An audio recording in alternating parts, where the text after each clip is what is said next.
ಕೃಷ್ಣಂ ವಂದೇ ಜಗದ್ಗುರು. ಭಾರತೀಯ ವಿದ್ಯಾಭವನ ಬೆಂಗಳೂರು ಶಾಖೆ ಹಾಗೂ ಇಸ್ಕಾನ್ ಸಂಸ್ಥೆಗಳ ವತಿಯಿಂದ ನಡೀತಾ ಇರತಕ್ಕಂತಹ 5 ದಿನಗಳ ಮಹಾಪುರಾಣಗಳ ಮಹಾ ಸಂದೇಶವನ್ನು ತಮ್ಮ ಮುಂದೆ ತೆರೆದಿಡೋದಕ್ಕೆ 4ನೇ ದಿವಸವಾಗಿರ್ತಕ್ಕಂತಹ ಇಂದು ಈ ಅಪರಾಹ್ನ ಸತ್ರದಲ್ಲಿ ನಮ್ಮೊಡನೆ ಇರತಕ್ಕಂತಹ ವಿದ್ವಾಂಸರು ಪ್ರೊಫೆಸರ್ ತ್ರಿಪುರ ಅವರು ಹಾಗೂ ಪ್ರೊಫೆಸರ್ ಡಿ.ಕೆ. ಸುಬ್ರಹ್ಮಣ್ಯಂ ಅವರು, ಅವರಿಬ್ಬರು ಕೂಡ ವೇದಿಕೆಗೆ ಆಗಮಿಸಿ ಸ್ಥಾನವನ್ನು ಗ್ರಹಿಸಬೇಕು ಅಂತ ಕೇಳ್ಕೊತಾ ಇದ್ದೀನಿ.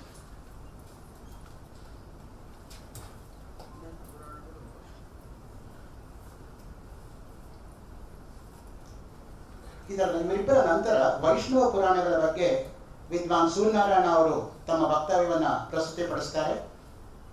ಪುರಾಣಗಳಲ್ಲಿ ಶಾಸ್ತ್ರೀಯ ವಿಷಯಗಳು ಎಂಬ ವಿಷಯವನ್ನು ಕುರಿತು ಪ್ರೊಫೆಸರ್ ಮಧುಸೂದನ ಶಾಸ್ತ್ರಿ ಹಂಪಿಹೊಳಿ ಧಾರವಾಡದಿಂದ ಬರ್ತಾರೆ.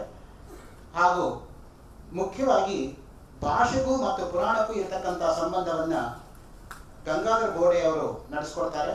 ತದನಂತರ ಕಲಾವಿದರ ಬಳಗ ಅವರಿಂದ ನಾಟಕ ಸಂಭವಾಮಿ ಯುಗೆ ಯುಗೆ. ಈಗ ಮೊಟ್ಟ ಮೊದಲನೇದಾಗಿ ತಮ್ಮ ವಕ್ತವ್ಯವನ್ನು ಪ್ರಸ್ತುತಪಡಿಸ್ತಕ್ಕಂಥವರು ಪ್ರೊಫೆಸರ್ ವಿ.ಆರ್. ತ್ರಿಪುರ ಅವರು. ಪ್ರೊಫೆಸರ್ ವಿ.ಆರ್. ತ್ರಿಪುರ ಅವರು ಪಾರಂಪರಿಕವಾಗಿರ್ತಕ್ಕಂತಹ ಮನೆಯಿಂದ ಬಂದಿರತಕ್ಕಂಥವರು. Who has not heard the name of Vadi Shardula, ವಾದಿ ಪಂಚಾಣನ, ಮಹಾಮಹೋಪಾಧ್ಯಾಯ, ಶಾಸ್ತ್ರ ವಾರಿಧಿ V.S. Ramchandra Shastri, who was very closely associated with the Shankarmat gurus like Shri His Holiness Chandrasekhara Bharati Mahaswamigal and Abhinav Vidyatirtha Mahaswamigal, the 34th and 35th pontiffs of Sringeri Sharda Peetham, and Veda Brahma Shri V.S. Ramchandra Shastri's worthy father's worthy daughter is Professor V.R. Tripura. And who has not heard the name of Padma Shri Dr. V.R. Gauri Shankar, the present administrator of Sringeri Sharda Peetham. V.R. Gauri Shankar is younger brother to Tripura. So that is the family background with which she hails. So tradition is in our blood. Professor V.R. Tripura is Associate Professor in Sanskrit, Government Ramnarayan College of Commerce and Management. She is a BSc, MA and MPhil certificate in Secretarial Practice, Bharatiya Vidya Bhavan, Delhi. In the forenoon session, K.G. Krishnamurthy was a link between Bharatiya Vidya Bhavan, Mumbai and Bharatiya Vidya Bhavan, Bangalore. She is the link between Bharatiya Vidya Bhavan, Delhi and Bharatiya Vidya Bhavan, Bangalore. That's the connection between forenoon and afternoon sessions. Critical appreciation of Navasahasanka Charitam. On that, she has done extensive research. She has got 33 years of teaching experience. Her special interests are theatre and management studies, and many books she has edited and translated. Just to mention a few of them: Karma Yoga of Bhagavad Gita, published from Prasaranga, Bangalore University, which has been a prescribed textbook for BA classes. Balakanda of Champu Ramayana, then Balacharitam of Bhasa. All the books are published from Prasaranga, Bangalore University. She was honored with a citation for her contribution to the theatre by Natya Rani Shantala Kalasanga, and she is also the recipient of Best Teacher Award conferred by HDFC Bank in the year 2013. With these few remarks, I invite Professor Tripura to shed light on her topic. Over to Professor Tripura. Vagatariva Samprukta Vagata Pratipattaye Jagata Pitaru Vande Parvati Parameshwari. ವೇದಿಕೆಯ ಮೇಲೆ ಉಪಸ್ಥಿತರಿರುವಂತಹ ಜ್ಞಾನ ವೃದ್ಧರಿಗೂ, ವೇದಿಕೆಯ ಮುಂದೆ ಉಪಸ್ಥಿತರಿರುವಂತಹ ಜ್ಞಾನ ಪಿಪಾಸುಗಳಿಗೂ ಕೂಡ ಭೂಯೋ ಭೂಯೋ ನಮಾಮ್ಯ. ಮತ್ತೆ ಮತ್ತೆ ನಾನು ನಮಸ್ಕರಿಸುತ್ತಾ, ಇಂದು ನನಗೆ ಕೊಟ್ಟಿರುವಂತಹ ವಿಷಯ ಪೊಯಟ್ರಿ ಆಫ್ ಪುರಾಣ ಅಂತ ಕೊಟ್ಟಿದ್ದಾರೆ. 4 ದಿವಸಗಳಿಂದ ಸಾಕಷ್ಟು ತಾವುಗಳೆಲ್ಲ ಪುರಾಣಗಳ ಬಗ್ಗೆ, ಅದು ಬೆಳೆದು ಬಂದ ರೀತಿ ಎಲ್ಲವನ್ನೂ ಕೂಡ ನೀವು ಕೇಳಿದ್ದೀರಾ. ಅದರಿಂದ ನಾನು ಪ್ರಸ್ತುತ ನನಗೆ ಕೊಟ್ಟಿರುವಂತಹ ವಿಷಯವನ್ನ ಮಾತ್ರ ಇಲ್ಲಿ ನಾನು ಓದಲು ಬಯಸುತ್ತೇನೆ. ನಾನು ಆಂಗ್ಲ ಭಾಷೆಯಲ್ಲಿ ಲೇಖನವನ್ನು ಬರೆದಿದ್ದೀನಿ, ಆದರೆ ಮಧ್ಯೆ ಮಧ್ಯೆ ಕನ್ನಡದಲ್ಲಿ ನಾನು ಹೇಳಬಲ್ಲೆ. ಯಾಕೆಂದ್ರೆ ಅಭ್ಯಾಸ ಬಲ, ಪಾಠ ಮಾಡ್ತಾ ಮಾಡ್ತಾ ಎರಡೂ ಭಾಷೆಯಲ್ಲಿ ಪಾಠ ಮಾಡೋದ್ರಿಂದ ಎರಡೂ ಭಾಷೆಯನ್ನ ನಾನು ಸಾಮಾನ್ಯವಾಗಿ ಉಪಯೋಗಿಸ್ತಾ ಇರ್ತೀನಿ. Poetry of Puranas. The meaning of the Sanskrit word for poetry is kavya. This word, it may be noted, is equally applicable to verse and prose, and it is explained as kavi karma. That is, poetry is what poet writes. It is also defined as shabdartho sahitotha. The poet's work involves the invention of many new elements, and it is for this reason that in Sanskrit literature the poet is often found compared to the creator.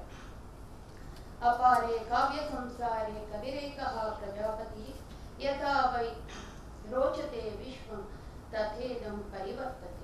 This is in Dvanyaloka, and it is also mentioned in Agni Purana. ಈ ಕಾವ್ಯ ಅಂತ ಹೇಳ್ಬೇಕಾದ್ರೆ ಈಗಾಗಲೇ ಈ ಹಿಂದೆ ನಡೆದಂತಹ ಬೆಳಗ್ಗೆನೆ ರಂಗನಾಥ್ ಅವರು ಹೇಳಿದ್ದಾರೆ ಪೊಯೆಟ್ರಿ ಅಂತಂದ್ರೆ ಏನು ಅನ್ನೋದ್ರ ಬಗ್ಗೆ ಅವರು ಸಾಕಷ್ಟು ಮಾಹಿತಿಯನ್ನ ಈಗಾಗಲೇ ಕೊಟ್ಟಿದ್ದಾರೆ.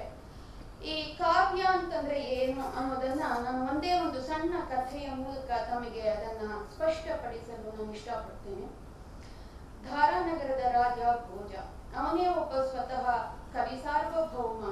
ಅಷ್ಟೇ ಅಲ್ಲ, ಅವನು ಸಹೃದಯನೂ ಕೂಡ. ಯಾರೇ ಕವಿತೆಯನ್ನ ಬರೆದು ಅವನಿಗೆ ತೆಗೆದುಕೊಂಡು ಹೋಗಿ ಕೊಟ್ರೆ, ಅವನ ಮುಂದೆ ಓದಿದ್ರೆ ಅವನು ಅವರಿಗೆ ಸಾಕಷ್ಟು ಸುವರ್ಣ ನಾಣ್ಯಗಳನ್ನ ಅವನು ಗೌರವವಾಗಿ ಕೊಡ್ತಾ ಇದ್ದ.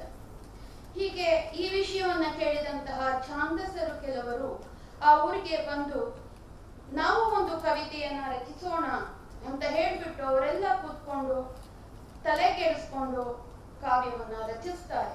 ಪಾಪ ಒಬ್ಬ ಒಂದು ಅರ್ಧ ಪಾದ ಬರೀತಾನೆ, ಇನ್ನೊಬ್ಬ ಬಹಳ ಕಷ್ಟಪಟ್ಟು ಇನ್ನ ಅರ್ಧ ಪಾದ ಮುಗಿಸ್ತಾನೆ. ಇನ್ನೇನ್ ಮಾಡಿದ್ರು ಅವ್ರಿಗೆ ತೋಚೋದಿಲ್ಲ ಮುಂದೆ ಏನ್ ಬರೀಬೇಕು ಅಂತ. ಅಷ್ಟರಲ್ಲಿ ಕಾಳಿದಾಸ ಆ ಕಡೆ ಬಂದವನು ಏನ್ ಮಾಡ್ತಾ ಇದ್ದೀರಾ ಅಂತ ಕೇಳ್ತಾನೆ. ಅವ್ರು ಹೇಳ್ತಾರೆ, ನೋಡಿ ಸ್ವಾಮಿ, ಹೀಗಿದೆ, ನಮಗೆ ಸುವರ್ಣ ನಾಣ್ಯಗಳನ್ನ ಪಡಿಬೇಕು ಅನ್ನೋ ಒಂದು ಆಸೆ ಇದೆ, ಆದ್ರೆ ಏನ್ ಮಾಡೋದು ನಮ್ಗೆ ತೋಚ್ತಾ ಇಲ್ಲ, ಏನ್ ಬರೀಬೇಕು. ಅವನು ಆಯ್ತು, ನಾನು ಮುಂದಿನ 2 ಪಾದಗಳನ್ನ ನಾನು ಬರ್ಕೊಡ್ತೀನಿ ಅಂತ ಹೇಳ್ಬಿಟ್ಟು ಅವನು ಹೇಳ್ತಾನೆ. ಅದನ್ನ ತೆಗೆದುಕೊಂಡು ಹೋಗಿ ಅವರು ಮರುದಿನ ಭೋಜನ ಮುಂದೆ ಅದನ್ನ ಓದ್ತಾರೆ. ಆ ಪದ್ಯ ಈ ರೀತಿಯಾಗಿದೆ. ಮೊದಲು 2 ಅಂದ್ರೆ ಅವರು ಸೃಷ್ಟಿ ಮಾಡಿ ಛಾಂದಸರು ಮಾಡಿದಂತಹ ಪಾದ ಹೀಗಿದೆ. ಭೋಜನಂ ದೇಹಿ ರಾಜೇಂದ್ರ ಘೃತಸೂಪ ಸಮನ್ವಿತಂ ಮಾಹಿಷಂ ಚ ಶರಚಂದ್ರ ಚಂದ್ರಿಕಾ ಧವಲಂ ದಲಿ. ಇದನ್ನ ಕೇಳ್ತಾನೆ ಭೋಜರಾಜ. ಅವನು ಹೇಳ್ತಾನೆ, ನೀವೇನ್ ಬರ್ದಿದ್ದೀರಾ ಸಂತೋಷ, ಆದ್ರೆ ಈ 2ನೇ ಪಾದ ಇದೆಯಲ್ಲ ಅದು ಖಂಡಿತ ತಾವು ಬರ್ದಿದ್ದಲ್ಲ ಅಂತ ಅನ್ಸತ್ತೆ ಅಂತ ಹೇಳ್ತಾನೆ.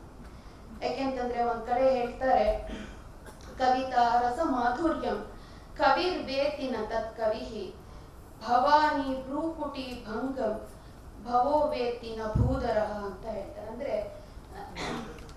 ಒಬ್ಬ ಸಹೃದಯ ಕವಿ ಬರೆದಿರುವಂತಹ ಕಾವ್ಯವನ್ನ ಬಹಳ ಚೆನ್ನಾಗಿ ಅವನು ಅರ್ಥ ಮಾಡಿಕೊಳ್ಳಬಲ್ಲ.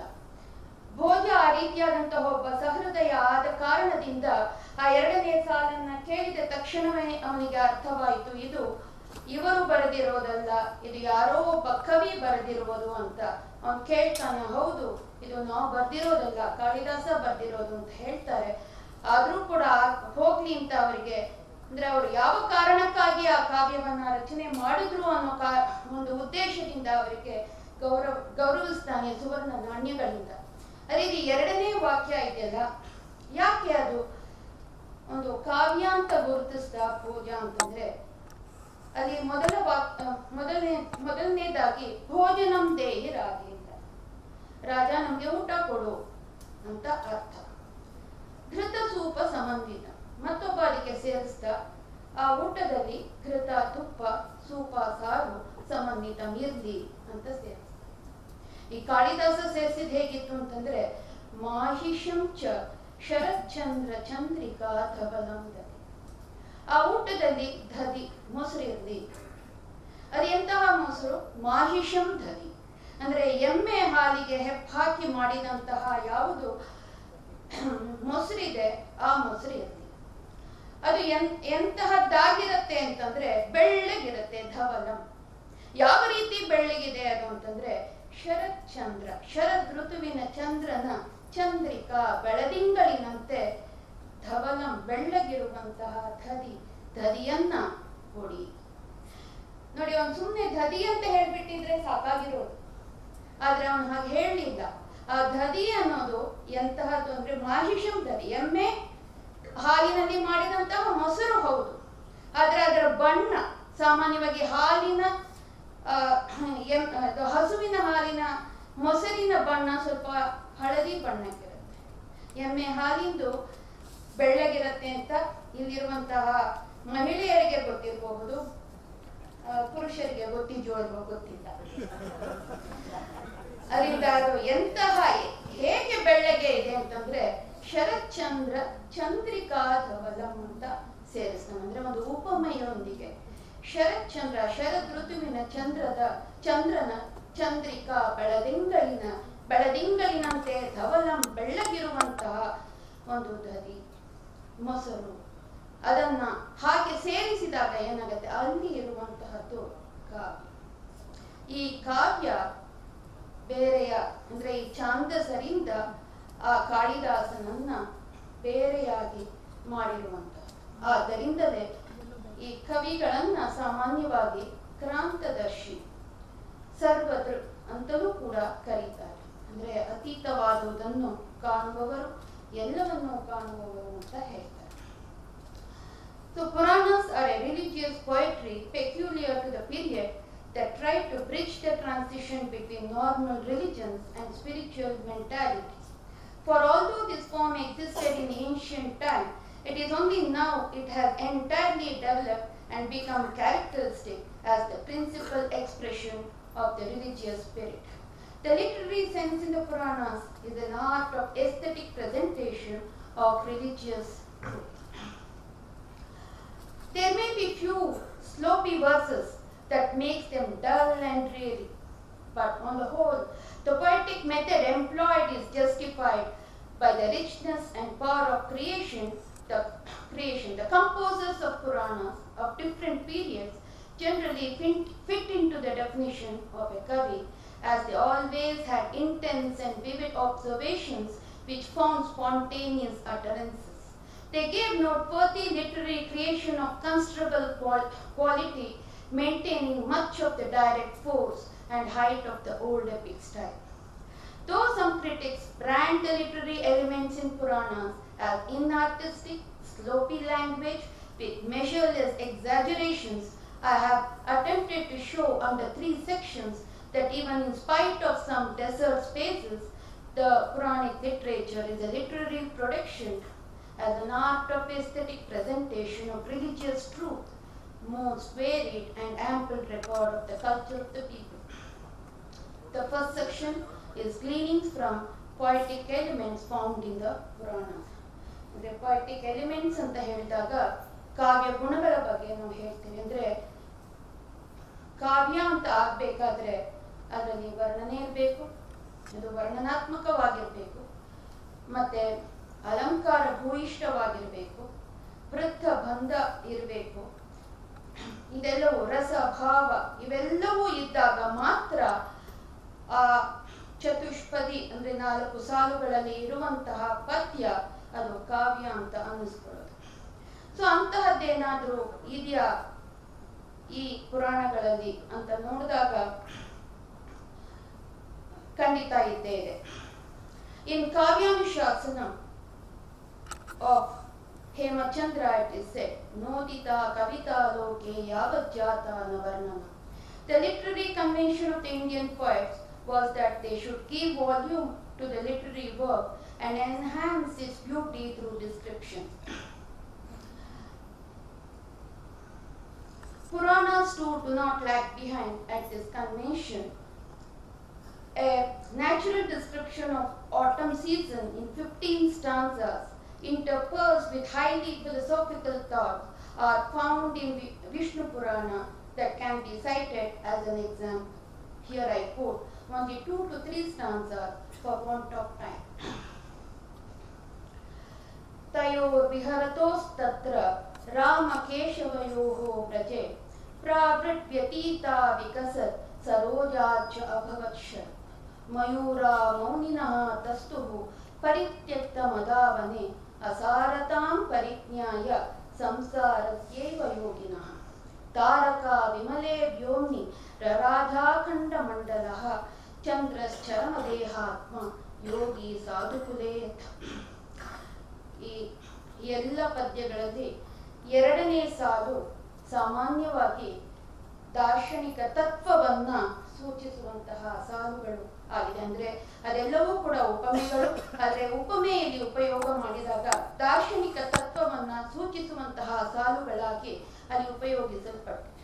The description ends thus: ನಭಸೋಭ್ರಾನ್ ಭುವಪಂಕಾನ್ ಕಾಲುಷ್ಯಂ ಚಾಂಬಸ Sharath ಇಂದ್ರಿಯಾಣೀಂದ್ರಿಯಾರ್ಥೇಭ್ಯಃ ಪ್ರತ್ಯಾಹಾರ ಇವಾಹರ. In Naradiya Purana, Vishnu Purana and others, we come across number of verses of finest verb and skillful workmanship. Vamana in his Kavya Alankara Sutrani says, Kavyam Grahyam Alankara. ಅಲಂಕಾರ ಇಲ್ಲದೆ ಹೋದ್ರೆ ಅದು ಕಾವ್ಯವಾಗಿ ಇರೋದಕ್ಕೆ ಸಾಧ್ಯವಿಲ್ಲ. ಕಾವ್ಯವನ್ನ ಅಲಂಕರಿಸುವುದೇ ಅಲಂಕಾರ. ಉದಾಹರಣೆಗೆ ಒಂದು ಉಪಮಾ ಅಲಂಕಾರ, ಅದು ಅರ್ಥಾಲಂಕಾರ ಅಂತ ಕರೀತಾರೆ. ವಿಷ್ಣು ಪುರಾಣದಲ್ಲಿ ಬರುವಂತಹ ಒಂದು ಶ್ಲೋಕವನ್ನ ಇಲ್ಲಿ ನಾನು ಹೇಳೋದಕ್ಕೆ ಇಷ್ಟಪಡ್ತೀನಿ. ತತಃ ಸಮುಕ್ಷಿಪ್ಯ ಧರಾಂ ಸ್ವದಂಶ್ರಯ ಮಹಾವರಾಹಃ ಸ್ಫುಟಪದ್ಮಲೋಚನಃ ರಸಾತಲಾ ದುಪ್ಪಲ ಪತ್ರ ಸನ್ನಿಭಃ ಸಮುತ್ತಿತೋ ನೀಲ ಇವಾಚರೋಮಃ. ಅದೇ ರೀತಿಯಾಗಿ ಶಬ್ದ ಅಲಂಕಾರ. ಇವತ್ತು ಬೆಳಗ್ಗೆ ರಂಗನಾಥ್ ಕೂಡ ಅದನ್ನ ಒಂದ್ಸತಿ ಹೇಳಿದ್ರು. ಶಬ್ದಾಲಂಕಾರದಲ್ಲಿ ಅನುಪ್ರಾಸ ಅಂತ ಒಂದು ಶಬ್ದ ಅಲಂಕಾರ. ಪದಗಳು ರಿಪೀಟ್ ಆಗಿ ಹೋಗ್ತಾ ಇರುತ್ತೆ.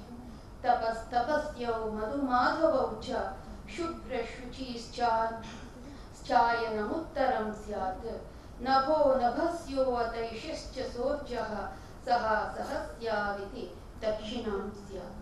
ಅಂದ್ರೆ ಹಿಂದಿನ ಕಾಲದಲ್ಲಿ ಸೂರ್ಯ ಉತ್ತರಾಯಣದ ಕಡೆಗೆ ಹೋಗ್ಬೇಕಾದ್ರೆ ಹಾಗೂ ದಕ್ಷಿಣಾಯನದ ಕಡೆಗೆ ಹೋಗ್ಬೇಕಾದ್ರೆ ಆ 6 ತಿಂಗಳಿಗೆ ಬೇರೆ ಬೇರೆ ಹೆಸರನ್ನ ಇಡ್ತಾ ಇದ್ರು.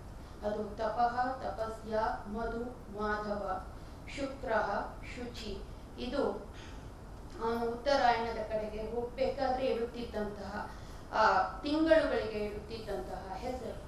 ನಭೋ ನಭಸ್ಯ ಇಶ ಸೋರ್ಜ ಸಹ ಸಹಸ್ಯ. ಇದು ಅವನು ದಕ್ಷಿಣಾಯನದ ಕಡೆಗೆ ತಿರುಗಬೇಕಾದ್ರೆ ಆ ತಿಂಗಳುಗಳಿಗೆ ಇಡುತ್ತಿದ್ದಂತಹ ಹೆಸರುಗಳು. ಆದರೆ ಆ ವಾಡಿಕೆ ಈಗ ಅದು ಇಲ್ಲ. An example for Rupaka or metaphor from Narada Purana: ಗಗನಾರ್ಣವ ಮಾಣಿಕ್ಯ ಚಾಂದ್ರ ದಾಕ್ಷಾಯಿಣಿ ಪತೆ ಗೃಹಾಣಾರ್ಯಂ ಮಯಾ ದತ್ತಂ Ganesha ಪ್ರತಿಪದ. The statement Chando vrittaischa vividaihi anvitam vidusham priyam holds good even for the Puranas, though many critics call it pedestrian and prosaic. Here I quote 2 unique meters. Prithvi ಅನ್ನೋದು ಒಂದು ವೃತ್ತ. ಅದರಲ್ಲಿ 17 ಅಕ್ಷರಗಳು ಇರುವಂತಹ ವೃತ್ತ. ಮಂದಾಕ್ರಾಂತದಂತೆ ಅದು ಕೂಡ ಒಂದು 17 ಅಕ್ಷರಗಳಲ್ಲಿ ಹೇಳುವಂತಹ ವೃತ್ತ. ಚಲತ್ ಕನಕ ಕುಂಡಲೋಲ್ಲಸಿತ ಚಾರು ಖಂಡಸ್ಥಲಂ ಸುಘೋಣಧರ ಮದ್ಭುತ ಮಿತ ಮುಖಾಂಬುಜಂ ಸುಂದರಂ ಸ್ಫುರದ್ ವಿಮಲ ರತ್ನ ಯುಕ್ ಕನಕ ಸೂತ್ರ ನಗ್ಧಂ ದದತ್ ಸುವರ್ಣ ಪರಿಮಂಡಿತಂ ಸುಭಗ ಪೌಂಡರೀಕಂ ನಖಂ. ಇನ್ನೊಂದು ಉದಾಹರಣೆ ಭುಜಂಗ ಪ್ರಯಾಗ. ಸಾಮಾನ್ಯವಾಗಿ ನೀವೆಲ್ಲ ಕೇಳಿರಬಹುದು ಶಾರದಾ ಭುಜಂಗ, ಸುಬ್ರಹ್ಮಣ್ಯ ಭುಜಂಗ ಅಂತ. ಅದಕ್ಕೆ ಯಾಕೆ ಭುಜಂಗ ಅಂತ ಹೆಸರಿಟ್ಟಿದ್ದಾರೆ ಅಂತಂದ್ರೆ ಅಲ್ಲಿ ಉಪಯೋಗಿಸಿರುವಂತಹ ವೃತ್ತದ ಕಾರಣಕ್ಕಾಗಿ. ಭುಜಂಗ ಪ್ರಯಾತ ಅಂತಾನೆ ಆ ವೃತ್ತದ ಹೆಸರು. ಅಂದ್ರೆ ಆ ಶ್ಲೋಕಗಳಲ್ಲಿ ಬರುವಂತಹ ಎಲ್ಲ ಪದ್ಯಗಳು ಕೂಡ ಅಂದ್ರೆ ಆ ವೃತ್ತದಲ್ಲಿ ಹೇಳಿರುವಂತಹದ್ದು. ಭುಜಂಗ ಅಂತಂದ್ರೆ ಸರ್ಪ, ಭುಜಂಗ ಪ್ರಯಾತ ಅಂದ್ರೆ ಸರ್ಪ ಯಾವ ರೀತಿಯಾಗಿ ಅದು ಹೋಗತ್ತೆ ಅದೇ ರೀತಿಯಾಗಿ ಇಲ್ಲೂ ಕೂಡ ಆ ಅಕ್ಷರಗಳು ಮೇಲೆ ಕೆಳಗೆ ಹೋಗ್ತಾ ಇರುತ್ತೆ. ಒಂದು ಉದಾಹರಣೆ ನಾರದ ಪುರಾಣದಿಂದ, ಸಮಧೂ ಸರೋಸರಸ್ಥಲೇ ದೇನುತುಲ್ಯ ಸುಪುಷ್ಟಾಂಗಮಷ್ಟಾಪದಕಲ್ಪದೀಪ್ತಂ ಕಟೀರಸ್ಥಲೇ ಚಾರು ಜಂಘಾಂತಯುಗ್ಮಂ ಪಿನದ್ದಂ ಗುಣ ಕಿಂಕಿಣಿ ಜಾಲಧಾಮ್ನ ಹಸಂತಂ ಹಸದ್ಬಂಧು ಜೀವ ಪ್ರಸೂನ ಪ್ರಭಾ ಪಾಣಿ ಪಾದಾಂಬುಜೋದಾರಕಾಂತ್ಯ ದಧಾನಾಂ ಕರೆ ದಕ್ಷಿಣೆ ಪಾಯಸಾನ ಸುಹಯ್ಯಂ ಕವೀನಾಂ ತಥಾ ವಾಮಹಸ್ತೆ. ಅಂದ್ರೆ ಇದು ಶ್ರೀಕೃಷ್ಣನ ಅಂಗಾಂಗಗಳನ್ನ ವರ್ಣನೆ ಮಾಡುವಂತಹ ಶ್ಲೋಕ. ಅದು ಭುಜಂಗ ಪ್ರಯಾತದಲ್ಲಿ ಆ ಶ್ಲೋಕಗಳನ್ನ ಮಾಡಿದ್ದಾರೆ. The earliest work, Puranic literature, were profusely containing metrical quotations that added some poetical charm. In Vayu Purana, we come across a gatha, a metrical quotation where a father celebrates a pilgrimage undertaken by his son to Gaya.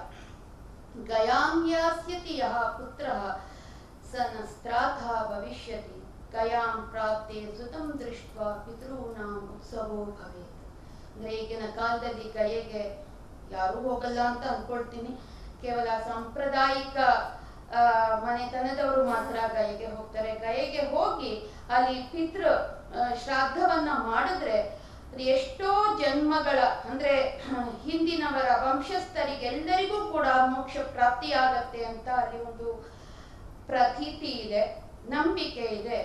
ಅದೇ ರೀತಿಯಾಗಿ ಇಲ್ಲೂ ಕೂಡ ಈ ಪುರಾಣದಲ್ಲಿ, ವಾಯುಪುರಾಣದಲ್ಲಿ ಬರುವಂತಹ ಈ ಗಾಥ, ಅದರಲ್ಲಿ ತಂದೆ ತನ್ನ ಮಗ ಗಯೆಗೆ ಹೋಗ್ತಾನೆ ಅಂತ ಹೇಳಿದ್ರೇನೆ, ಅವನು ಹೋಗಿ ಬರ್ತಾನೆ ಅಂತ ಕೇಳಿದ ತಕ್ಷಣ ಅವನು ಉತ್ಸವವನ್ನ ಆಚರಿಸ್ತಾನೆ ಅಂತ ಹೇಳುವಂತಹ ಗಾಥ ಇದು.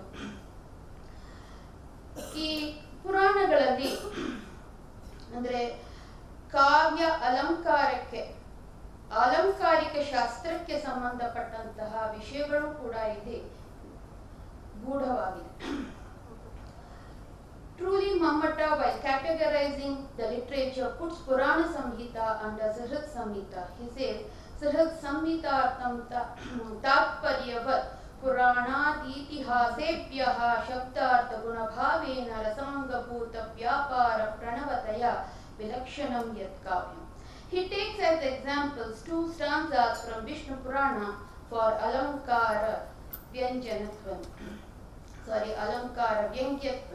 Tadaprapti mahadukka vilinashesha patakam tachinta vipulahlada kshina punya chaya tatha. According to the rhetorics, the primary sentiment evoked in the Purana is Shanta. Pandita Raja Jagannatha shows how the sentiment Shanta is evoked on hearing the recitations from the Puranas. In the last chapter of Bhagavata Purana, after hearing the legend of Lord Vishnu, who is Anadhi Nidhana, King Parikshit says, Bhagavan, Takshakadipyo mrityupyo na vivemyaham, pravishto brahma nirvanam, abhayam darshitam tvaya. Is this not a proof enough to support Pandita Raja Jagannatha that peace envelops the mind on hearing the Purana, and Parikshit gets ready to embrace death devoid of fear? The chapters from 337 and 339 of Agni Purana elucidate the Alankara Shastra. Most of the stanzas match with that of Dandin's Kavya Dasha and Bhoja's Shringara Prakash. It says, Na bhava hinosti raso, na bhavo rasavarchitaha, bhavayanti raso rasanebihi bhavyante cha rasai. There is no rasa without bhava, and there is no bhava which is entirely divested of the rasa. According to Shringara Rasa concept as found in Agni Purana, Rasa is an expression of supreme joy of highest being called Parabrahman. This concept shows its roots in philosophy or say mysticism. Gleanings from later Sanskrit poets. The Puranic ideas and images, poetic and aesthetic, spirituality of the religions has inspired many Sanskrit poets. They have triggered the talent of the poets, proving that the creative genius of the Indian mind has not declined. Some Puranas seem to derive its first shaping and motive from classical poems of Kalidasa. A certain number take for their theme episodes of ancient and Puranic legends.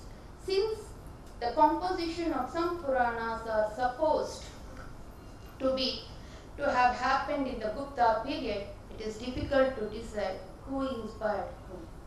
For example, the genealogy of Surya Vamsha given in Vishnu Purana has been followed by Kalidasa in Raghuvamsha with a slight change. Many accept the date of Shiva Purana as 10th century. The author seems to have drawn inspiration from the court epic of Kumara Sambhavam, as extensive similarity can be seen between the two in the theme. For example, a stanza in Shiva Purana, Rudra Samhita, Shiva Purana's Rudra Samhita, Parvati Khanda 27/20 runs thus. Tvam Stri Ratnam Tava Pita Raja Nikhila Pukrita Tathavidam Patim Kasmat Ukrena Tapasehase. Compare this with Divam Yedi Prarthayase Vrithashramaha Pituhu Pradeshaha Tava Deva Bhumayaha Atopayantaram Alam Samadhina Naratnam Anvishyati Mrukyate Tat. 2-3 ದಿವಸಗಳಿಂದ ಬಹಳ ಹಿರಿಯರನ್ನ ಪರಿಚಯ ಮಾಡ್ಕೋಬೇಕಾದ್ರೆ ನಮ್ಮ doctor S Ranganath ಅವರು ಈ ಸಾಲನ್ನ ಅವಾಗ ಹೇಳ್ತಾನೆ ಇರ್ತಾರೆ. ನರತ್ನ ಮನ್ವಿಷ್ಯತಿ ಮೃಗ್ಯತೆ ಹಿತ ಅಂದ್ರೆ ರತ್ನ ಅಂದ್ರೆ ರತ್ನವನ್ನ ಯಾರು ಕೂಡ ಹುಡ್ಕೊಂಡು ಹೋಗೋದಿಲ್ಲ, ಅದು ತಾನಾಗಿ ಅದರ ಕಡೆಗೆ ಬರುತ್ತೆ. ಮೃಗ್ಯತೆ ಹಿತತ್ ಅಂತ ಅದಕ್ಕೆ ಅರ್ಥವನ್ನ ಹೇಳ್ತಾರೆ. Naradiya Purana belonging to 9th century has this line. ಅವಿವೇಕೋ ಹಿ ಸರ್ವೇಷಾಂ ಆಪದಂ ಪರಮಾಪದಂ. Poet Bharavi, who is known for profundity of thought, makes a statement that has the same import of meaning. Sahasa vidadita nakriyam avivekaha paramapadam. The Bhagavata Purana, departing to a great extent from the popular Puranic style and manner, rich with ornately literary form of speech, is a remarkable work full of subtlety, thought and beauty. This Purana started a movement called Bhakti movement, an evolution of the emotional and ecstatic religion of devotion. In Bhagavata Purana, Lord Krishna, indulging in the erotic dalliance with the Gopikas of Braj, takes center stage, which is meant for the union of human spirit with Paramatma. This had immense influence on poet Jayadeva, who in his Gita Govindam leads the devout to ecstasy and creates an internal longing and reunion of human spirit with Supreme Being. A peculiar power of Puranic religion and poetry is in turning all the human emotions Godward. Innate and intense devotion is most absorbing of them all. This has nowhere been used with so much power and sincerity as in the work of Bhattathiri in Narayani. This Stotrakavya is an abridged version of various episodes and expositions contained in the 9 chapters of Bhagavata Purana. Some modifications and radical changes in presentation effected by the poet has turned him into poet par excellence. As has been said earlier, Abhigyana Shakuntalam was taken from Shakuntalopakhyanam of Padma Purana. ಇದರಲ್ಲಿ ಕೆಲವರು ಪದ್ಮ ಪುರಾಣದಿಂದ inspire ಆದವನು ಕಾಳಿದಾಸ ಅಂತ ಹೇಳ್ತಾರೆ. ಅದನ್ನ contrary ಆಗು ಕೂಡ ಹೇಳ್ತಾರೆ. ಮತ್ತೆ ವಿಕ್ರಮೋರ್ವಶೀಯದಲ್ಲಿ ಬರುವಂತಹ ವಿಕ್ರಮೋರ್ವಶೀಯ ಎಂಬ ಒಂದು ನಾಟಕವನ್ನು ಅವನು ಏನು ರಚಿಸಿದ್ದಾನೆ ಅದು ಊರ್ವಶಿ ಉಪಾಖ್ಯಾನ ಮತ್ಸ್ಯ ಪುರಾಣದಲ್ಲಿ ಬರುವಂತಹದ್ದು. ಅದರಿಂದಲೂ ಕೂಡ ಅವನು ಪ್ರೇರೇಪಿತನಾಗಿ ಅದನ್ನ ಬರೆದಿದ್ದಾನೆ ಅಂತ ಹೇಳುವುದು ಕೂಡ ಉಂಟು. Thus the Puranas have exercised a powerful influence on the subsequent literary compositions, and the poets as well as dramatists have turned to them for theme and even for style. I would like to end this deliberation, the paper, the Kam Pricha Mahasuraha Swarge Nivasamo Vayam Bhuvi Kimva Kavyarasaha Swaduhu Kimva Swadiyasi Sura. ನಾನು ಸಾಕಷ್ಟು ಇದರ ಬಗ್ಗೆ ಬರ್ದಿದ್ದೀನಿ. ಅಂದರೆ ನಾನು ಒಂದೆರಡು ದಿವಸ ಬಂದು ಇಲ್ಲಿ ಕೂತ್ಕೊಂಡು ನೋಡ್ತಾ ಇದ್ದಾಗ ಒಂದು 25 ನಿಮಿಷ ಆಗಿದ ತಕ್ಷಣ ಚೀಟಿಗಳು ಬರ್ತಾ ಇರುತ್ತೆ, ಬೇಗ ಮುಗಿಸಿ. ಅದಕ್ಕೆ ನಾನು ಅಂತಹ ಚೀಟಿಗಳನ್ನು ತಗೋಬಾರ್ದು ಅಂತ ಹೇಳ್ಬಿಟ್ಟು ನಾನು ಮನೆಯಲ್ಲಿ ಕೂತ್ಕೊಂಡು ಇದನ್ನ ಆದಷ್ಟು ಸಂಕ್ಷೇಪ ಮಾಡಿ ಬರೆದ್ಬಿಡೋಣ, ಎಲ್ಲ ವಿಷಯಗಳನ್ನ ಹೇಳೋಣ ಅನ್ನೋ ಕಾರಣದಿಂದ. ಯಾಕೆಂತಂದ್ರೆ ನಾವು ಆರಂಭದಿಂದ ಶುರು ಮಾಡಿದ್ರೆ ಏನು ವಿಷಯ ನಾವು ಹೇಳ್ತಾ ಇದ್ದೀವಿ ಅದನ್ನ ಬಿಟ್ಬಿಡ್ತೀವಿ. ಅದರಿಂದ ಆ ವಿಷಯವನ್ನ ನಾನು ಇಲ್ಲಿ ಹೇಳ್ಬೇಕು ಅನ್ನೋ ಒಂದು ಉದ್ದೇಶದಿಂದ ನಾನು ಅದನ್ನ ಸಂಕ್ಷೇಪ ಮಾಡಿ ನನಗೆ ಎಷ್ಟರ ಮಟ್ಟಿಗೆ ನನಗ್ ಗೊತ್ತಿದೆಯೋ ಅದನ್ನ ನಾನು ಇಲ್ಲಿ ಹೇಳಿದ್ದೀನಿ. ಇಲ್ಲೇನಾದ್ರೂ ತಪ್ಪಿದ್ರೆ ದಯವಿಟ್ಟು ಕ್ಷಮೆ ಇರ್ಲಿ ಅಂತ ಕೇಳ್ಕೊಂಡು ಈ ನನ್ನ ಅಂದ್ರೆ ನನಗೆ ಇದೊಂದು ಅವಕಾಶವನ್ನ ಕೊಟ್ಟಿದ್ದಕ್ಕಾಗಿ ಡಾಕ್ಟರ್ ಎಸ್ ರಂಗನಾಥ್ಗೆ, ಭಾರತಿ ವಿದ್ಯಾಭವನಕ್ಕೆ ಹಾಗೂ ಇಸ್ಕಾನ್ಗೆ ನಾನು ಬಹಳಷ್ಟು ಆಭಾರಿಯಾಗಿದ್ದೇನೆ ಅಂತ ಹೇಳಿ, ಹಾಗೆ ಈ ನನ್ನ ಬಾಲಿಶವಾದಂತಹ ಮಾತು ಅಂತಾನೆ ಹೇಳ್ತೀನಿ. ಯಾಕೆಂದ್ರೆ ನಾನು ವಾಗ್ಮಿ ಅಲ್ಲ, ಪಂಡಿತಳು ಅಲ್ಲ. ಮನೆಯಲ್ಲಿ ಹುಟ್ಟಿರಬಹುದೋ ಏನೋ ನನಗೆ ಗೊತ್ತಿಲ್ಲ, ಅಂದ್ರೆ ಹುಟ್ಟಿರಬಹುದು ಹೌದು, ಆದ್ರೆ ಆ ಪಾಂಡಿತ್ಯ ಅನ್ನೋದು ನನಗೆ ಖಂಡಿತ ಇಲ್ಲ. ಆ ಕಾರಣದಿಂದ ನಾನು ಏನು ಓದಿದ್ದೀನಿ, ಏನು ತಯಾರಿ ಮಾಡಿ ನಿಮ್ಮ ಮುಂದೆ ಇಟ್ಟಿದ್ದೀನಿ ಅದನ್ನ ನೀವು ಕೇಳಿದ್ದೀರಾ, ನಿಮಗೂ ಕೂಡ ನಾನು ಆಭಾರಿಯಾಗಿದ್ದೇನೆ ಅಂತ ಹೇಳ್ತಾ ವಿರಮಿಸ್ತೀನಿ. Thank you. ಇಲ್ಲಿವರೆಗೂ ಕೂಡ ಪ್ರೊಫೆಸರ್ ತ್ರಿಪುರ ಅವರು ಬಹಳ ವಿನಯವಾಗಿ ಹೇಳಿಕೊಂಡ್ರು, ಪಂಡಿತನಲ್ಲಿ ಹುಟ್ಟಿರಬಹುದು ಅಂತ. ಬಹುದೇನೋ ವಾದಿಶಾರ್ದೂಲ ಪಂಡಿತರತ್ನ ಪಂಡಿತರಾದ VS ರಾಮಚಂದ್ರ ಶಾಸ್ತ್ರಿಗಳ ಮಗಳಾಗಿ ಶೃಂಗೇರಿ ಶಾರದಾ ಪೀಠದ ಈಗಿನ ಆಡಳಿತಾಧಿಕಾರಿಗಳಾಗಿರ್ತಕ್ಕಂಥ ಪದ್ಮಶ್ರೀ ಡಾಕ್ಟರ್ VR ಗೌರಿಶಂಕರ್ ಅವರ ತಂಗಿಯಾಗಿ ನಾನು ಹುಟ್ಟಿರಬಹುದು ಅಂತ ಹೇಳಿದ್ರೆ ಏನು, ಹುಟ್ಟೇ ಇದ್ದಾರೆ, ಬಹುದು ಇಲ್ಲ ಏನೂ ಇಲ್ಲ. ತಂದೆ ವಾದಿಶಾರ್ದೂಲ, ಅಣ್ಣ ನೋಡಿದ್ರೆ ಪದ್ಮಶ್ರೀ, ಇನ್ನು ಅದಕ್ಕಿಂತ ಬೇಕಾದ. ಬಹಳ ವಿನಯವಾಗಿ ಪ್ರಾರಂಭದಲ್ಲಿ ಕಾಳಿದಾಸನನ್ನು ಅವರು ಉದ್ಧರಿಸಿದರು. ಕವಿ ಹೇಗಿರಬೇಕು, ಕಾಳಿದಾಸ ಹ್ಯಾಕ್ ಕವಿ ಅಂತ. ತಕ್ಷಣ ನನ್ನ ಮನಸ್ಸಿಗೆ ಹೋಗಿದ್ದು ಬಾಣನ ಒಂದು ಮಾತು. ಬಾಣ ಪೂರ್ವ ಭಾಗ ಮಾತ್ರ ಬರೆದ ಕಾದಂಬರಿನ, ಉತ್ತರ ಭಾಗ ಬರೆಯೋಕ್ಕೆ ಆಗಲಿಲ್ಲ ಅವನ ಕೈಯಲ್ಲಿ. ಅವನಿಗೆ 2 ಮಕ್ಕಳಿದ್ರು. ಯಾರು ನನ್ನ ಉತ್ತರ ಭಾಗವನ್ನು ಪೂರ್ತಿ ಮಾಡಕ್ಕೆ ಸಮರ್ಥರು ಅಂತ ಪರೀಕ್ಷೆ ಮಾಡೋಕ್ಕೋಸ್ಕರ 2 ಕರ್ಕೊಂಡೋದ. ಒಂದು ಬಡ್ಕಲ್ ಮರ, ಒಂದು ಎಲೆನೂ ಇಲ್ಲ, ಎಲ್ಲ ಎಲೆಗಳು ಉದುರೋಗಿದೆ. ಅದರ ಮೇಲೆ ಒಂದು ಹಾವು ಕೂತಿದೆ. ಮೊದಲೇ ಅವನಿಗೆ ಕೇಳ್ದ, ನೀನು ವರ್ಣನೆ ಮಾಡಪ್ಪ ಅಂತ. ಅವನು ವರ್ಣನೆ ಮಾಡ್ದ. ಶುಷ್ಕೋ ವೃಕ್ಷ ಸ್ತಿಷ್ಠ ತ್ಯಗ್ರೆ ತದುಪರಿ ಕಶ್ಚಿತ್ ಸರ್ಪೋಪ್ಯಸ್ತಿ. ಏನಾದರೂ ಕಾವ್ಯ ಇದೆ ಅದರಲ್ಲಿ. ಆ ಮರ ಎಷ್ಟು ಶುಷ್ಕವಾಗಿದೆಯೋ ಅವನು ಹೇಳ್ತಕ್ಕಂಥ ಶಬ್ದಗಳು ಅಷ್ಟೇ ಶುಷ್ಕವಾಗಿದೆ. 2ನೇ ಮಗನ ಕೇಳಿ ನೀನು ವರ್ಣನೆ ಮಾಡು ಅಂತ ಹೇಳಿದ. ನೀರಸ ತರುರಿವ ವಿಲಸತಿ ಪುರತಃ ತದುಪರಿ ಕ್ರೀಡತಿ ಭುಜತಃ ಕಶ್ಚಿತ್. ಬಂತು ನೋಡಿ ಕಾವ್ಯಾಂಶ. ಶುಷ್ಕ ಅಂದ್ರೆ ಒಂದೇ ಅರ್ಥ, ನೀರಸ ಅಂದ್ರೆ ಒಂದೇ ಅರ್ಥ, ಆದರೆ ಶಬ್ದ ನೋಡಿ ಹೇಗೆ ಬರುತ್ತೆ. ಅವನ ಅಸ್ಥಿಯಿಂದ ಇವನು ವಿಲಸತಿಯಿಂದ, ಅವನ ಸರ್ಪ ಅಂತ ಇವನು ಭುಜಗಃ ಅಂತ ಕಾವ್ಯಾಂಶ ಬಂದ್ಬಿಡ್ತು. ನೀನು ಪೂರ್ತಿ ಮಾಡು ಅಂತ ಹೇಳಿದ ತನ್ನ 2ನೇ ಮಗನಿಗೆ. ಅವನ ಹೆಸರು ಪುಲಿಂದ ಅಥವಾ ಭೂಷಣ ಭಟ್ಟ ಅಂತ. ಅದರಿಂದಾನೆ ಪೂರ್ವ ಭಾಗವನ್ನು ಮಾತ್ರ ಪ್ರಿಸ್ಕ್ರೈಬ್ ಮಾಡ್ತಾರೆ ಹೊರತು ಮಕ್ಕಳಿಗೆ ಉತ್ತರ ಭಾಗ ಕಾದಂಬರಿ ಪ್ರಿಸ್ಕ್ರೈಬ್ ಮಾಡಲ್ಲ. ಯಾಕಂದ್ರೆ it is not written by Bana but is son Bhushana Bhatta Pulinda. Second point ಅವ್ರು ಹೇಳಿರ್ತಕ್ಕಂಥದ್ದು, ಕವಿ ಅಂದ್ರೆ ಏನು ಅನ್ನೋದನ್ನು ಡಿಫೈನ್ ಮಾಡಿದ್ರು ಪ್ರಾರಂಭದಲ್ಲಿ. ಯಾರು ಕವಿ? ನಾನ್ ಋಷಿ ಕುರುತೆ ಕಾವ್ಯಂ ಋಷಿಕ್ಕಿಲ ದರ್ಶನ. ಯಾವನ ದಾರ್ಶನಿಕನೋ ಅವನು ಕವಿ, ಯಾವನ ಕವಿಯೋ ಅವನ ದಾರ್ಶನಿಕ. ಕವಿರ್ ಮನೀಷಿ ಪರಿಭೂ ಸ್ವಯಂಭೂ. ಎಂತ ಮಾತು ನೋಡಿ. ಮನೀಷಿ ಅಂದ್ರೆ ಏನು? ಮನಸ್ವಿನ್ ಯೈ ನಮಃ. ಲಲಿತಾ ಸಹಸ್ರನಾಮದಲ್ಲಿ ಬರುತ್ತೆ. ಮನಸ್ಸಿನ ಮೇಲೆ ಸಂಪೂರ್ಣವಾಗಿರ್ತಕ್ಕಂಥ ಹತೋಟಿಯನ್ನ ಯಾರು ಇಟ್ಕೊಂಡಿರ್ತಾರೋ ಅವರು ಮನೀಷಿ ಅಥವಾ ಮನಸ್ವಿನಿ ಎಂಬತಕ್ಕಂಥ ಹೆಸರು. ಆ ಮನಸ್ಸಿರ್ತಕ್ಕಂಥವರೇ ಕವಿಗಳಾಗಕ್ಕೆ ಸಾಧ್ಯ. ವಯಮಪಿ ಕವಯಃ ತೇಪಿ ಕವಯಃ ಸಾಮಾನ್ಯ ಕವಯಸ್ತು ಕೇವಲ ಕವಯಃ ಅಂತ. ನಾವು ಕವಿಗಳೇ ಸ್ವಾಮಿ, ಅವರು ಕವಿಗಳೇ.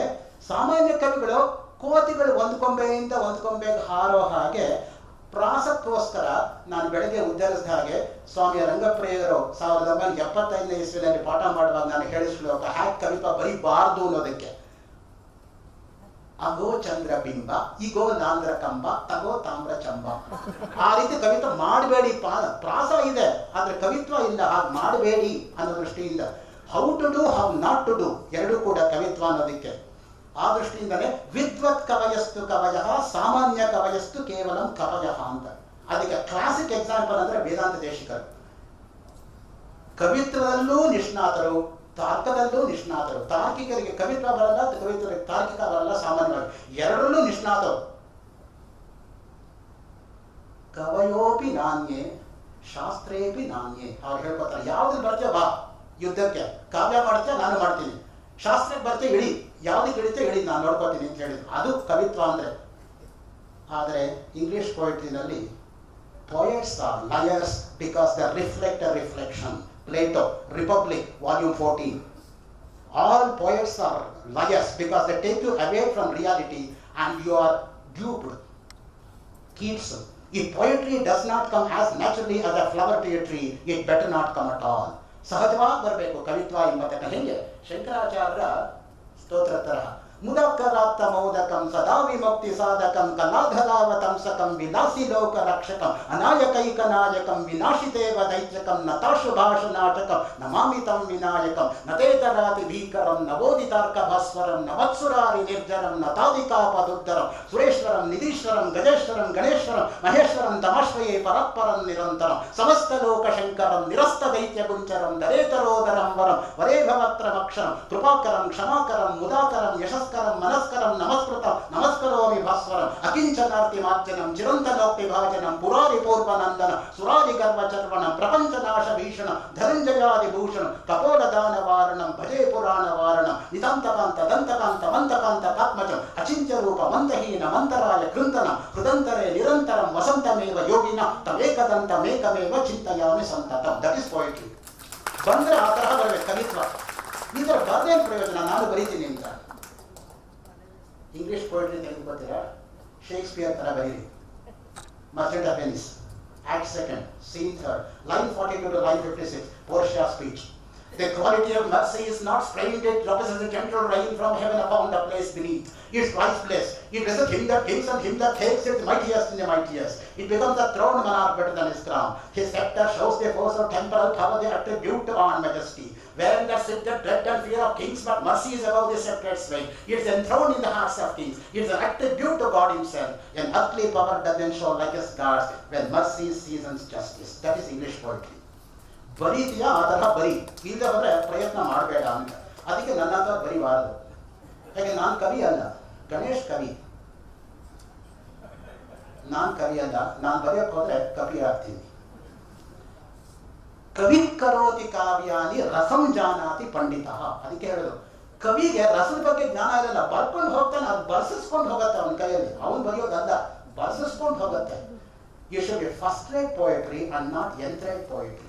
ಆ ದೃಷ್ಟಿಯಿಂದಲೇ ಬರ್ಸ್ತಾ ಪದಗಳು ಬರ್ತಾ ಇರಬೇಕು. ಪುಂಕಾನೆ ಪವ ಚಟಿ ಭವನ್ನಿಖಿಲ ಕ್ಷಟಿ ಕದಂಬತರು ಅಟೀಶನ ಕಿಪಟಲಿ ಕೋಟೀರಚಾರುತರ ಕೋಟಿ ಮಣಿ ಕಿರಣ ಕೋಟಿ ಕಲಂಬಿತ ಪದ ವಾಟೀಶು ಗಂಧ ಕುಟ ಷಟೀ ಕವಿತ್ವ ಕರಿ ಪಟಿ ಮಗ ತ್ರಿವಸುತ. ಶಂಕರಾಚಾರ್ಯ ಅಂಬಾಷ್ಟಕ 22 ಅಕ್ಷರಗಳಿಗೆ ಕೊನೆ ಆಗ್ತಕ್ಕಂಥ ಅಶ್ವಧಾಟಿ ವೃತ್ತದಲ್ಲಿ ಬರೆದಿರ್ತಕ್ಕಂಥ ಕಾವ್ಯ. ಇವತ್ತು ಅಶ್ವಧಾಟಿ ವೃತ್ತದಲ್ಲಿ ಬರೆದಿರ್ತಕ್ಕಂಥ ಏಕೈಕ ವ್ಯಕ್ತಿ ಅಂದ್ರೆ ಶತಾವಧಾನಿ ಗಣೇಶ್. ಶಂಕರಾಚಾರ್ಯ ಯಾವ ಅಶ್ವಧಾಟಿ ವೃತ್ತ ಪ್ರಯತ್ನ ಮಾಡಿದ್ರು ಅಶ್ವಧಾಟಿಯನ್ನೇ ಕುರಿತು ಗಣೇಶ್ ಅವರು ಬಂದಿದ್ದಾರೆ. ನಮಗೆ ನಮ್ಮವರ ಮಹತ್ವನೇ ನಮಗೆ ಗೊತ್ತಿರಲ್ಲ, ಅದಕ್ಕೋಸ್ಕರ ಗೊತ್ತುಪಡಿಸ್ತಾ ಇದ್ದೀನಿ ಅಷ್ಟೇ. ನಮ್ದು ಇನ್ನೇನು ಬೇರೆ ವಿಷಯ ಅಲ್ಲ. ಯಾಕಂದ್ರೆ ಅವರಂತೂ ಹೇಳ್ಕೊಡಲ್ಲ, ನಮಗೆ ಗೊತ್ತಾಗಲ್ಲ. ಯಾರು ಅವ್ರಿಗೆ ಗೊತ್ತಿರೋರಾದ್ರೂ ತಮಗೆ ಗೊತ್ತುಪಡಿಸ್ಬೇಕಲ್ಲ, ಅದಕ್ಕೋಸ್ಕರ ಗೊತ್ತುಪಡಿಸ್ತಾ ಇದ್ದೀನಿ. ಮುಖ್ಯವಾಗಿ ರೂಪಕವನ್ನ ನಾರದೀಯ ಪುರಾಣದ ಹಿನ್ನೆಲೆಯಲ್ಲಿ ಡೆವಲಪ್ ಮಾಡಿದ್ದಾರೆ ತ್ರಿಪುರ ಅವರು. ಯಾವ ರೀತಿಯಾಗಿ ರೂಪಕ ನಾರದೀಯ ಪುರಾಣದಲ್ಲಿ ಬಂದಿದೆ ಅಂತ ಹೇಳಿದ್ರೆ, ನನಗೆ ರೂಪಕ ಅಂದ್ರೆ ನಮ್ಮ ಮನಸ್ಸು ಹೋಗ್ತಕ್ಕಂದ್ರೆ ಕಠೋಪನಿಷತ್ತಿಗೆ ಆತ್ಮಾನಂ ರಥಿನಂ ವಿದ್ಧಿ ಶರೀರಂ ರಥಮೇವತು ಬುದ್ಧಿಂದು ಸಾರಥಿಂ ವಿದ್ಧಿ ಮನ ಪ್ರಗ್ರಹವೇವಚ ಇಂದ್ರಿಯಾಣಿ ಹಯಾನಾವುಹು ವಿಷಯಾಂಸ್ತೇಷು ಗೋಚರ ಆತ್ಮ ಇಂದ್ರಿಯ ಮನೋಯುಕ್ತಂ ಭೋಕ್ತೇಜ್ಯಾಹುರ್ಮನೀಷಿಣಃ. ಅದು ರೂಪಕಾಲಂಕಾರ ಅಂದ್ರೆ. ರಥರೂಪಕ ಕಲ್ಪನೆ ಇದೆ ನೋಡಿ, ಯಾವುದು ಶ್ರುತಿನಲ್ಲಿ. ಅದ್ರ ಬಗ್ಗೆ ಲಾಸ್ಟ್ ಇಯರ್ ಇದೇ ಸಭಾಂಗಣದಲ್ಲಿ ಮಾತಾಡಿದವರು ಯಾರು? Nagaratna Hegde. She spoke on poetry of Upanishads and this is poetry of Puranas. That is Nagatna Hegde, this is Tripura. That is Upanishads, this is Puranas. That is Bharati Vidyavan, this is Bharati Vidyavan. That is ISKCON, this is ISKCON. Therefore ISKCON is equal to ISKCON, Bharati Vidyavan is equal to Bharati Vidyavan. ಅನನ್ವಯ ಅಲಂಕಾರ ಅದು. ತ್ರಿಪುರ ಮಾತಾಡಿರೋದು ನಾನೇನು ಹೇಳ್ತಾ ಇಲ್ಲ. ಅನನ್ವಯ ಅಲಂಕಾರ ಅಂದ್ರೆ ಹೇಗಿದೆ ಅಂತ ಅಷ್ಟೇ. ಅದ್ರ ಬಗ್ಗೆ ಇನ್ನು ಅವ್ರು ಹೇಳ್ತಾ ಮಂದಾಕ್ರಾಂತ ವೃತ್ತದ ಬಗ್ಗೆ ಒಂದು ಹೇಳಿದ್ರು ಒಂದು ಮಾತನ್ನ. ಮಂದಾಕ್ರಾಂತ ವೃತ್ತ ಗೋಳ್ ವೃತ್ತ. ಅದು ಪತಿ ಪತ್ನಿಯರ ಅಗಲಿಕೆ ಇರುವಾಗ ಮೇಘದೂತದಲ್ಲಿ ಕಾಳಿದಾಸ ಬಳಸಿರೋದು ಮಂದಾಕ್ರಾಂತ ವೃತ್ತ. ಮಂದಂ ಮಂದಂ ಮುದತಿ ಪವನಃ ಚಾನುಗೂಲೋ ಯಥಾಮಿ. ಹೋಗ್ಬೇಕಲ್ಲಪ್ಪ ಇವನ್ ಕ್ಲಾಸ್ಗೆ ಅನ್ಕೊಂಡು ವಿದ್ಯಾರ್ಥಿಗಳು ನಿಧಾನ ಮಾಡ್ಕೊಂಡು ಬರ್ತಾರೆ ಅಂತ ಅಷ್ಟೇ. ಮಂದಾಕ್ರಾಂತ ವೃತ್ತ ಗೋಳ್ ವೃತ್ತ. ಅದು ನಿಧಾನಕ್ಕೆ. ಅದೇ ಸಿನಿಮಾಗಾದ್ರೆ ಓಡೋಗ್ತಾರೆ. ಸಿನಿಮಾ ಅನ್ನೋದು ಗೊತ್ತಿಲ್ಲ ಅವ್ರಿಗೆ. ಸಿನಿಮಾ ಅಂದ್ಕೊಂಡು ಹೋಗ್ತಾರೆ. Stars scintillate in the sky, sin stars sin till late in their day. ಅಷ್ಟೇ ಆಗಿರೋದು. ಈ ದೃಷ್ಟಿಯಿಂದ ಇಲ್ಲಿವರೆಗೂ ಕೂಡ ಭಾಗವತ ಪುರಾಣದ ಬಗ್ಗೆ, ವಿಷ್ಣು ಪುರಾಣದ ಬಗ್ಗೆ ಅತ್ಯದ್ಭುತವಾಗಿ ಉಪಮ, ಅನುಪ್ರಾಸ, ರೂಪಕ, ಭುಜಂಗ ಪ್ರಯಾತ, ಮಂದಾಕ್ರಾಂತ ಇತ್ಯಾದಿ ಇತ್ಯಾದಿ ಅಲಂಕಾರ ವೃತ್ತಗಳ ಸಾರ ಸರ್ವಸ್ವವನ್ನ ತ್ರಿಪುರ ಅವರು ತೆಗೆದಿಟ್ಟಿದ್ದಾರೆ. ಅವರಿಗೆ ಭಾರತೀ ವಿದ್ಯಾಭವನ ಹಾಗೂ ಇಸ್ಕಾನ್ ಸಂಸ್ಥೆಗಳ ವತಿಯಿಂದ ಗೌರವವನ್ನು ಸಮರ್ಪಿಸಬೇಕು ಎಂಬುದಾಗಿ ಹಿರಿಯರಾಗಿರ್ತಕ್ಕಂತಹ ಪತ್ಯ ಶ್ರೀಧರ ಅವರು ದಯಮಾಡಿ ವೇದಿಕೆಗೆ ಬಂದು ಭಾರತೀ ವಿದ್ಯಾಭವನದ ಅಭಿಮಾನಿಗಳು, ಕೊಡುಗೈ ದಾನಿಗಳು ಆಗಿರ್ತಕ್ಕಂಥ ಹಿರಿಯರು, ಜ್ಞಾನವೃದ್ಧರು, ವಯೋವೃದ್ಧರು ಅವರ ದಯಮಾಡಿ ವೇದಿಕೆಗೆ ಬಂದು ಇಲ್ಲಿ ವರ್ಷಕ್ಕೆ ಇನ್ನು ಮುಂದೆ ಕಂಟಿನ್ಯೂ ಆಗ್ತೀನಿ ಸರ್. ಪಂಡಿತ ರಾಜ ವಿ.ಎಸ್. ರಾಮಚಂದ್ರ ಶಾಸ್ತ್ರಿಗಳ ಪುತ್ರಿ ಪದ್ಮಶ್ರೀ ಡಾಕ್ಟರ್ ವಿ.ಆರ್. ಗೌರಿಶಂಕರ್ ಅವರ ಸಹೋದರಿಯಾದಂತಹ ವಿ.ಆರ್. ತ್ರಿಪುರ ಅವರಿಗೆ ಈಗ ಗೌರವಾರ್ಪಣೆ.